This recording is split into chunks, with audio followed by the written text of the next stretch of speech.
Bonjour à tous et à toutes. Aujourd'hui, une nouvelle vidéo des jeux en boîte afin de voir les jeux présents dans les boîtes du mois de juin.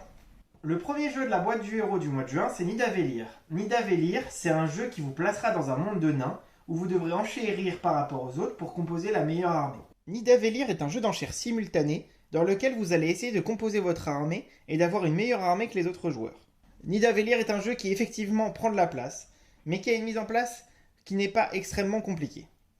Vous allez distribuer des sets d'armées à chacun des joueurs. Vous allez aussi leur distribuer 5 pièces.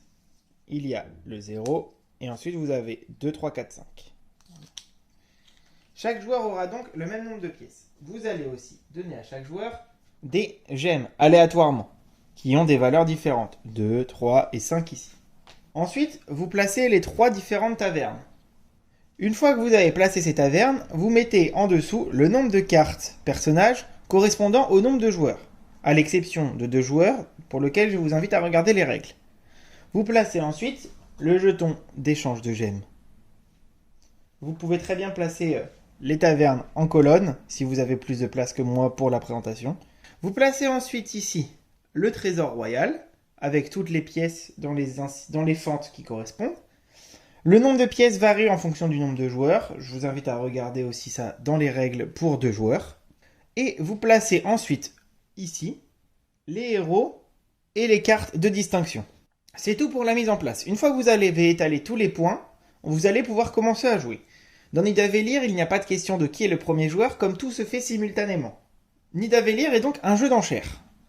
Comment ça se passe au niveau de l'enchère ? Vous avez ici les différentes tavernes qui correspondent aux tavernes présentes en face. Vous allez, avec vos pièces, définir la mise que vous mettez pour chaque taverne. C'est-à-dire, je peux par exemple décider de dire, dans le premier, ça m'intéresse pas tant que ça, je vais mettre 2. Dans le deuxième, ça m'intéresse un petit peu, mais pas non plus tant que ça, je vais mettre 4. Et par contre, dans le troisième, je suis extrêmement intéressé, j'en veux vraiment beaucoup, je peux cumuler mes pièces. Je peux donc décider d'en mettre 5 et de mettre ma pièce 3 avec. Les autres joueurs vont faire la même chose. Et une fois que tout le monde aura misé, vous allez révéler vos mises. Vous allez donc avoir le joueur du milieu qui a misé 5 sur le premier. Celui-ci a misé que 2. C'est donc lui qui décide de prendre en premier la carte de son choix. Et la placer dans son armée, c'est-à-dire sur la partie droite de son terrain, avec les grades en face des grades. Dans le cas où les joueurs sont à égalité, comme par exemple ici, avec 2 misées chacun. C'est le joueur qui a la plus grosse gemme qui a la priorité d'achat. Ce sera donc ce joueur-ci qui va décider de prendre cette carte-là. La dernière ira... Une fois que vous avez terminé de résoudre la taverne, vous allez faire la partie donc avec le jeton qui reste. L'échange de gemmes. C'est-à-dire, pour les personnes qui ont eu une égalité, vous allez intervertir leurs gemmes afin que la priorité change en cas d'égalité future. Et vous passez ainsi à la deuxième taverne, pour laquelle vous faites exactement la même chose. Vous pouvez voir une particularité sur le terrain, c'est le joueur ici, qui a misé un 0. Vous pouvez voir ici sur le 0 les symboles votre bourse par rapport au trésor. Cela veut dire que vous avez la possibilité d'échanger vos pièces contre les pièces du trésor. Vous allez les prendre, les additionner, ce qui nous donne un 5 ici, et vous allez échanger la plus grande pièce restante contre la valeur de l'addition dans le trésor. Je vais donc jeter ici un 3 pour récupérer un 5. Dans le cas où la pièce que vous désirez n'est plus présente, car ici il y a un nombre limité, c'est la pièce supérieure qui vous est donnée. Au niveau des cartes, il existe 5 types de cartes. Chacune de ces cartes a une façon de compter qui lui est propre. Vous allez avoir les cartes guerriers. Pour compter ces cartes, vous additionnez le nombre de points indiqués dessus. Et pour le joueur qui à la fin de la partie est majoritaire, vous y ajoutez la valeur de la pièce la plus grande que vous avez. Il y a les mineurs. Les mineurs sont particuliers. Vous allez compter pour les mineurs le nombre de grades, c'est-à-dire de petits tirés présents sur toutes les cartes, et les multiplier par l'addition des valeurs présentes. Ici, si vous aviez ça dans votre armée, cela ferait 2 grades, et 0 plus 2, 2, ce qui vous ferait donc 2 grades fois 2. Ça vaudrait donc 4 points. Ensuite, vous avez le forgeron. Le forgeron suit une suite mathématique. Plus vous avez de forgerons, plus vous aurez de points. Pour vous aider à compter, sur votre tapis, vous pouvez voir les valeurs à chaque fois que vous les placez en face les unes des autres. Il en va de même pour les chasseurs, qui eux sont le nombre de cartes au carré. Et le dernier type que nous avons, c'est les explorateurs. Les explorateurs, il vous suffit simplement d'additionner le nombre de points présents sur la carte pour avoir le résultat. Il nous reste encore 2 points à aborder pour comprendre Nidavellir. Il y a des cartes spéciales dans Nidavellir qui sont les héros, que vous pouvez voir sur les présentoirs au fond sur les deux de gauche. La condition étant que vous ayez une ligne de grade avec chacune des classes de Nidavellir. Un grade étant une encoche. Si vous avez des cartes qui en possèdent 2, comme par exemple ici, vous avez 2 lignes potentiellement. Si vous rajoutez une carte ici, ça fera une deuxième ligne. Ce n'est pas le nombre de cartes qui compte, mais le nombre de grades.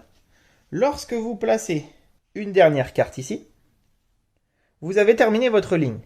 Lorsque la ligne est terminée, vous pouvez sélectionner une carte héros de votre choix.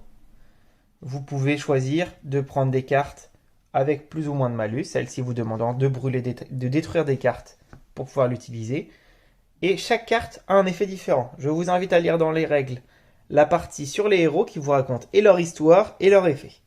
Lorsque vous ajoutez un héros à votre ligne, cela peut faire en sorte de composer d'autres lignes. Imaginons que vous ayez pris un héros tel que celui-ci, qui vous remplit à nouveau 3 lignes, même si ça vous demande de détruire une carte, qui vous remplit 3 lignes et que toutes vos lignes étaient un petit peu comme dans Tetris en attente de la dernière pièce, vous pouvez valider d'autres lignes et donc prendre plusieurs héros dans le même tour. Il y a donc, comme vous pouvez le voir sur le présentoir du milieu, des héros de différentes classes, et vous avez aussi sur la colonne de gauche des héros neutres qui ont tous une façon différente de marquer des points, ou de vous aider dans la partie. Le dernier point existant, c'est la partie sur les distinctions. À la fin du premier âge, le premier âge étant cette pile de cartes, une partie de Nidavellir se joue en 2 âges, à la fin du premier âge, il est nécessaire de faire la distribution des distinctions. Les différentes récompenses sont les suivantes. Pour le mineur, vous récupérez la gemme en or avec indiqué 6 dessus. C'est la gemme la plus haute de la partie et surtout, vous ne l'échangez jamais. Vous êtes donc, en cas d'égalité, toujours prioritaire. La distinction de l'explorateur vous permet, parmi les cartes du deuxième âge, donc l'autre pile de cartes avec les 2 petits joyaux dessus, d'en piocher 3 au début du tour, à la mise en place du premier âge, et d'en garder une automatiquement pour vous, directement, et de la placer dans votre armée. La distinction du forgeron vous donnera quant à elle une carte héros forgeron légendaire, qui est un héros qui vous apportera 2 grades pour la case forgeron, soit 2 nouvelles avancées sur votre suite mathématique. La carte guerrier quant à elle vous apportera 5 de valeur à la pièce de votre choix. Et enfin, la dernière carte, c'est la carte chasseur, qui va vous faire échanger uniquement pour vous votre pièce 0 avec l'échange contre une pièce 3 avec échange. Ce qui vous permet de potentiellement ne pas être toujours dernier à l'achat avec cette carte.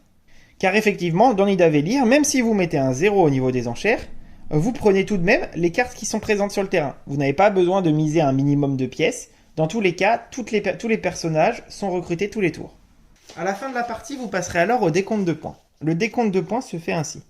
Vous avez le nombre de points par type de classe. Donc ici, vous additionnez tous les points de vos cartes et pour le joueur majoritaire en nombre de cartes et pas en valeur. Vous y additionnez aussi le nombre de votre pièce, la valeur de votre pièce la plus grande. Les chasseurs, ça dépend de la suite. Les mineurs, vous comptez le nombre de grades et vous additionnez le nombre de points présents sur chacun des grades et vous les multipliez ensemble. Le forgeron, vous prenez la valeur sur la suite mathématique. Les exploreurs, vous additionnez leurs points. Et cela représente les héros neutres, présents ici, qui ont tous une façon d'avoir des points différents. Vous ajoutez à cela la valeur de toutes vos pièces, auxquelles vous ajoutez des points si vous avez la gemme 6, le nombre de pièces indiquées dessus, et vous additionnez l'ensemble, et cela fera vos points pour la partie. Celui qui aura le plus de points sera celui qui aura réussi à avoir l'armée la plus brave, et sera donc la meilleure armée de Nidavellir. En espérant que ce jeu vous plaise, il fait partie des 2 jeux présents dans la boîte du héros du mois de juin. On vous souhaite une très bonne journée et de très bonnes parties.